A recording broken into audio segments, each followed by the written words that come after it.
Welcome everyone. गर्मी का मौसम है और ऐसे में ठंडे और ताजगी भरे पेय की तलाश तो हर किसी को होती है।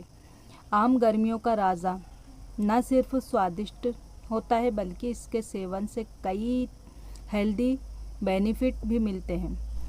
आज हम आम से बनने वाले 3 लोकप्रिय पेयों आम का जूस, लस्सी और शरबत की तुलना करेंगे और बताएंगे कि आपके लिए कौन सा सबसे बेहतर है। सबसे पहले आम का जूस, सबसे सरल और जल्दी बनने वाला पेय। आम का प्राकृतिक स्वाद और पोषक तत्व भरपूर मात्रा में मिलते हैं। विटामिन ए, सी और ई का अच्छा स्रोत, रोग प्रतिरोधक क्षमता बढ़ाता है, पाचन क्रिया को बेहतर बनाता है। दूजा, आम की लस्सी। आम का स्वादिष्ट और क्रीमी मिक्सचर दही से मिलने वाले प्रोबायोटिक्स पाचन के लिए फायदेमंद होते हैं। ठंडा होने के साथ साथ पेट को भी ठंडा रखता है। कैल्शियम का अच्छा स्रोत है जो हड्डियों और दांतों को मजबूत बनाता है। तीसरा है आम का शरबत। मीठा और तीखा स्वाद वाला पेय, गर्मी से राहत दिलाने में कारगर, प्यास बुझाने का बेहतरीन तरीका। मसाले जैसे इलायची, केसर और पुदीने का स्वाद होता है। कौन सा है सबसे अच्छा, ये आपकी पसंद और ज़रूरत पर निर्भर करता है। अगर आप जल्दी और आसानी से बनने वाला पेय चाहते हैं तो आम का जूस सबसे अच्छा विकल्प है। अगर आप क्रीमी और पौष्टिक पेय चाहते हैं तो आम की लस्सी चुनें। अगर आप मीठा, तीखा और तरोताज़ा पेय चाहते हैं तो आम का शरबत पिएं। तो देर किस बात की, चलिए जल्दी से शुरू करते हैं। आज मैं जल्दी और आसानी से बनने वाला आम का पेय यानी आम का जूस बना रही हूँ आप सबके लिए। इसके लिए मैंने ले लिए हैं 1 केजी आम। 2 बड़े आम ये मेरे 1 केजी के बराबर हैं। आम को छील लें और गुठली निकालकर इसके छोटे छोटे से पीस कट कर लें। अब इसे मिक्सी में थोड़ी सी चीनी डाल करके पीस लें और इसमें हम आम डाल करके ब्लेंड करेंगे। तो इसमें आम ज़्यादा है, 2 बार करके मैं ब्लेंड करूँगी, आधा आधा डालकर आम।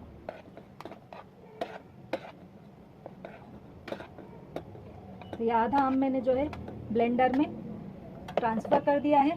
अब इसमें हम डाल देंगे चीनी। तो यहाँ पर मैं आधा कप चीनी ले रही हूँ, इसमें से आधी मैं अभी डालूंगी और आधी मैं जो है बाद के आम के साथ पीसूंगी। ठीक है, चीनी के साथ आम पीसेंगे, चिकना और बढ़िया पेस्ट बनकर तैयार होगा। इसमें हम डाल देंगे पानी, आधा कप, और इसको ब्लेंड कर लेंगे। अच्छा चिकना ब्लेंड कर लेना है। देखिए मैं सीधा इसे ब्लेंड करके एक पतीली में डालती हूँ। ये अच्छा चिकना पेस्ट बन गया है और इसे पीसते समय मैंने बीच में आधा कप पानी और ऐड किया था। अच्छा बाकी का भी इसी तरह से पीस लेते हैं। ये देखिए दूसरी बार भी मैंने आम को पीस लिया है और इसे हम एक डेगची में पोर कर देते हैं। इतना गाढ़ा पेस्ट बना करके हमने तैयार कर लिया है। थोड़ा सा पानी मैं मिक्सी के जार में डालकर हिला लूँगी और इसमें डाल दूँगी। अब इसमें हम 3 बड़े गिलास ठंडा पानी डालकर अच्छे से मिक्स करेंगे और इतनी क्वांटिटी में 9 बड़े गिलास जूस बन करके तैयार हो जाएगा बहुत आराम से। इसे हम अच्छे से मिला लेते हैं। पानी मिलाने के बाद आप अभी भी देख पा रहे होंगे बहुत गाढ़ा जूस बनकर तैयार हुआ है। अब 2 कांच के गिलास ले ले, इसमें बर्फ़ के क्यूब्स डाल करके इसमें हम बनाया हुआ जूस डालेंगे।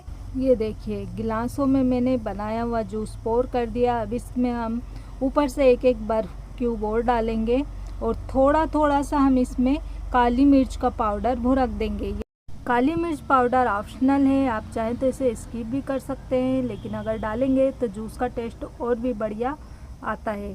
बाकी दोनों पेयों को बनाने की विधि आप इंटरनेट पर आसानी से ढूंढ सकते हैं और अगर आप मुझसे कहेंगे तो मुझे भी आपको इसकी विधि बताने में बहुत खुशी होगी। इन तीनों पेयों में से अगर आपको भी आम का जूस बहुत पसंद है तो मुझे कमेंट करके ज़रूर बताइएगा। और वीडियो अच्छी लगी तो प्लीज़ वीडियो को ज़्यादा से ज़्यादा लाइक, शेयर और सब्सक्राइब कीजिएगा।